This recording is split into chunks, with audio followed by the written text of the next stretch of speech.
Balikan muna natin itong usapin nga kay Congressman Martin Romualdez matapos nga harangin ng ombudsman ang pagpapagamot niya sana sa Singapore. Baka raw kasi hindi na bumalik ang kongresista lalo't idinadawit nga siya sa flood control scandal. Narito ang report ni Camille Samonte. Sa sulat ni Leyte 1st District Representative Martin Romualdez kay House Speaker Boji D, humihiling siya ng travel clearance pa Singapore. Simula sana ito kahapon natatagal hanggang May 4 para sana sa kanyang angioplasty surgery. Hiniling din ito ng kampo ni Romualdez sa Ombudsman pero ayon kay Ombudsman Boying Remulla, hindi nila pinayagang umalis ng bansa si Romualdez na may Immigration Lookout Bulletin Order kaugnay ng pagkakasangkot sa flood control scandal. We did not respond favorably to the request that he be allowed to leave because magkakaroon na naman ng haka-haka at kuro-kuro yan. Mabuti ng sana naman dito lang siya magpa-check up. Nakiusap daw ang kampo ni Romualdez hanggang kaninang umaga. I held my ground. Sabi ko, when you join government, you already surrender your right to travel, especially to another jurisdiction, especially if you're under investigation. Baka hindi na bumalik eh. We don't want that to happen. Pero ayon sa kampo ni Romualdez, Immigration Lookout Bulletin Order lang ang inilabas laban sa kongresista. Hindi umano nito pinagbabawalan si Romualdez sa bumiyahe at nangangahulugan lang na kailangan ng prior coordination sa otoridad. Sa pinakabagong pahayag ng Ombudsman, humiling sila sa Sandigan Bayan para sa precautionary hold departure order laban kay Romualdez. Sa ilalim nito, hindi pinapayagan ng sino man na umalis ng bansa lalo't nasa investigasyon. Pero sa ngayon, wala pang desisyon ng Sandigan Bayan kung pinagbigyan nito ang Ombudsman.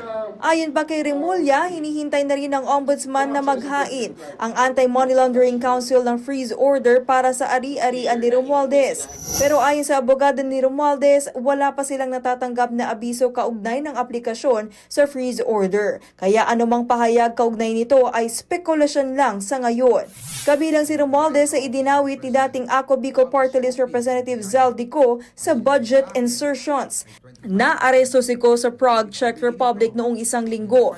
Mismong si Justice Secretary Frederick Vida ang lilipad pa Czech Republic ngayong linggo para asikasuhin ang pagpapabalik sa bansa ni Ko. Actually, exact proseso wala pang definido. But where the Philippine government is exploring all available legal processes to bring him back. Okay? As to the definite mode, it will still be known in the coming days. And the intention is to be able to meet with the Czech authorities so that we can thresh out possible submittals that we still need to submit. Ayon kay Vida, hindi makapagbigay ng pictures ang Czech authorities na nagpapatunay na nasa kustodiyan nila si Ko dahil sa issue ng data privacy na mahigpit na ipinatutupad doon. Kinumpirma rin ng kalihim na may isang lalaking kasama si Ko nang maaresto matapos tangkaing lumusot pa Germany. I cannot confirm, I'm not sure. Kasi pwedeng pareho sila ng family name, pwede hindi ko ma-confirm yan.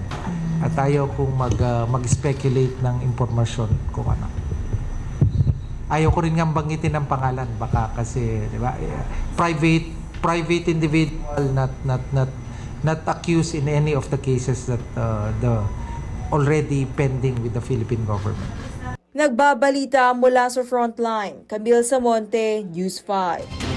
Mga kapatid, ako po si Ruth Cabal. Dito tayo sa totoo, dito tayo sa True FM.